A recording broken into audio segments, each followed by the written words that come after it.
భద్రం be careful brother, బట్టతలకు విగ్గే better.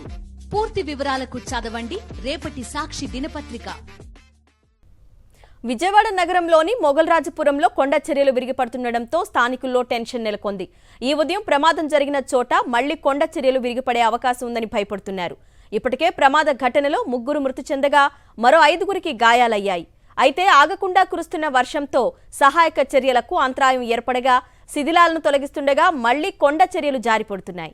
దీంతో అధికారులు సహాయక చర్యలు నిలిపివేయగా ఘటనా స్థలం నుంచి ప్రొక్లైన్లు, ఎన్డీఆర్ఎఫ్ సిబ్బంది బయటకొచ్చేశారు.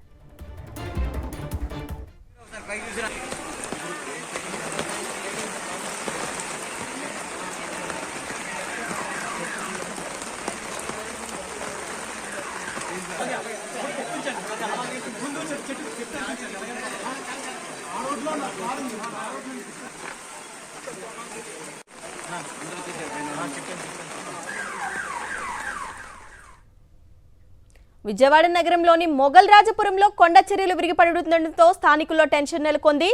ఈ ఉదయం ప్రమాదం జరిగిన చోటే మళ్లీ కొండ చర్యలు విరిగిపడే అవకాశం ఉందని భయపడుతున్నారు స్థానికులు. ఇప్పటికే ప్రమాద ఘటనలో 3 మృతి చెందగా 5గురికి గాయాల పాలయ్యారు.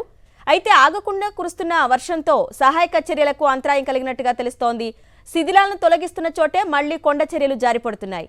ఈ నేపథ్యంలో అధికారులు సహాయక చర్యలు నిలిపివేసి ఘటనా స్థలం నుంచి ప్రొక్లైన్లు, ఎస్డీఆర్ఎఫ్ సిబ్బంది బయటకొచ్చేశారు.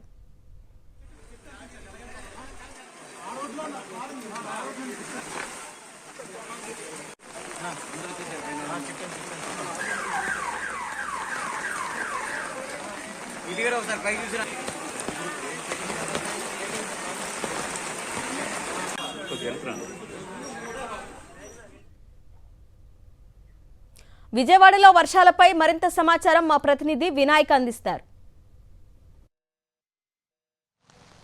ఎడతెరిపి లేకుండా కురుస్తున్న భారీ వర్షానికి విజయవాడ నగరం అతలాకుతలమైంది. దాదాపుగా నగరంలో ఉన్న రోడ్లన్నీ కూడా పూర్తిగా జలమయమయ్యాయి.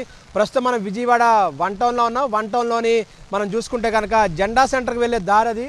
ఆ మొత్తం దారి అంతా కూడా పూర్తిగా జలమయమైంది. ఇది అంతా కూడా 1 టౌన్లోని వెలగలేటి వారి వీధిగా చెప్తారు. ఇది మొత్తం చూస్తే కనుక 4 రోడ్ల జంక్షన్ ఏ విధంగా పూర్తిగా మునిగిపోయిందో మనం చూసుకోవచ్చు. నిన్నటి నుంచి కురుస్తున్న భారీ వర్షానికి ఇక్కడ వీధులన్నీ కూడా పూర్తిగా దాదాపుగా నడుం లోతు నీళ్ళలో మొత్తం వీధులన్నీ కూడా ఉన్నాయి.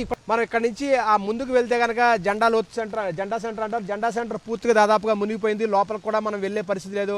కారు కానీ అదేవిధంగా 2 వీలర్ కానీ లోపలికి వెళ్ళే పరిస్థితి లేదు. ఇప్పుడు మనం ప్రస్తుతం చూస్తున్న ఏదైతే ఈ జంక్షన్ ఉందో ఇది 4 రోడ్ల జంక్షన్లో ఈ విధమైన దుస్థితి ఇక్కడ కనిపిస్తుంది. ఇక్కడ దాదాపుగా మనం చూస్తే 1 టౌన్లో ఉన్న జెండా సెంటర్ కావచ్చు, పంజాబ్ సెంటర్ కావచ్చు, అదేవిధంగా వెలగలేటి వారి వీధి కావచ్చు, ఇవన్నీ కూడా భారీ వర్షం కురిసిన కారణంగా పూర్తిగా నీట మునిగాయి.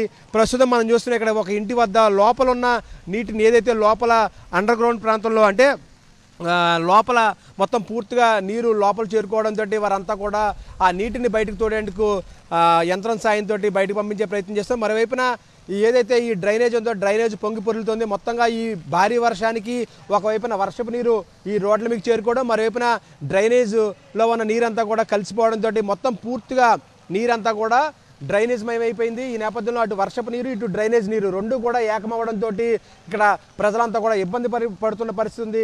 గట్టిగా కొట్టిన వర్షానికి 3 రోజులు అంటున్నారు వర్షాలు. నేను రాత్రి పడిన వర్షానికి అయితే గట్టిగా వచ్చింది వర్షం బాగా. అసలు ఒక అపార్ట్మెంట్ లోపలికి కూడా నీళ్ళు వచ్చేస్తున్నాయి. అసలు బయటకు రావడానికి కూడా ఇబ్బంది అయిపోతుంది. అసలు పనులకి వెళ్ళడానికైనా ఏం చేసుకోవాలన్నా ఇబ్బంది అయిపోతుంది. అసలు అది ఇంకో 2-3 రోజులు వర్షాలు ఉంటాయి అంటున్నారు. ఇదే విధంగా ఉంటే ఇంకా నీరు పెరిగిపోతుంది. ఇక్కడ ఇంకా బాగా పెరిగిపోతుంది. కాలువలు నిండిపోయి బాగా మున్సిపాలిటీ వాళ్ళు బాగా అభ్యంతరం చేస్తున్నారు. అసలు పనులు కూడా చేయట్లేదు మున్సిపాలిటీ వాళ్ళు. అసలు మనం చూసుకోవచ్చు అంటే అతి కష్టం మీద 2 వీలర్స్ తోటి ఈ వీధిలోకి ఎంటర్ అయ్యే పరిస్థితి ఉంది. ఎక్కడ కూడా అంటే మనం చూస్తే కనుక దాదాపుగా భారీ వర్షం ఎడతెరిపి లేకుండా కురుస్తుంది. ఇప్పటికీ కూడా కురుస్తున్న వర్షంతో ప్రజలంతా కూడా ఇబ్బంది పడుతున్నారు.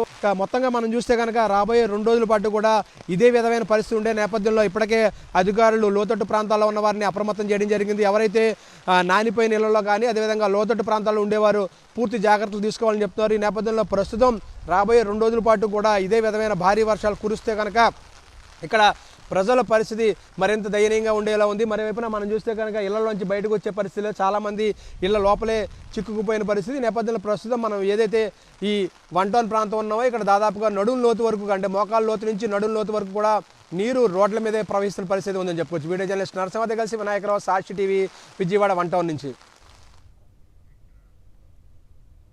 కృష్ణా జిల్లా అవనిగడ్డ నియోజకవర్గంలో భారీ వర్షాలకు పంట పొలాలు నీట మునిగాయి.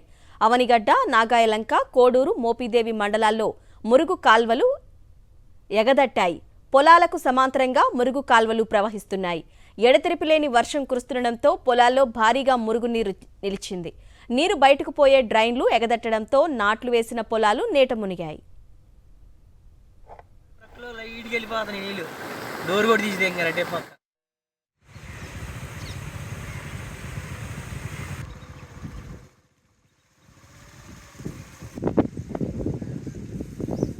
ఎన్టీఆర్ జిల్లా మైలవరం నియోజకవర్గంలో భారీ వర్షాలు కురుస్తున్నాయి.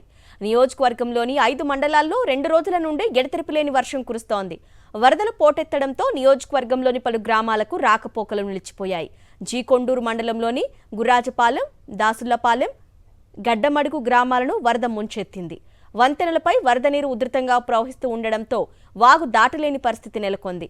కుంటుముక్కల సబ్ స్టేషన్ను వరద నీరు చుట్టుముట్టింది. పలు మండలాల్లోని వాగులు, వంకలు పొంగి పొర్లుతున్నాయి.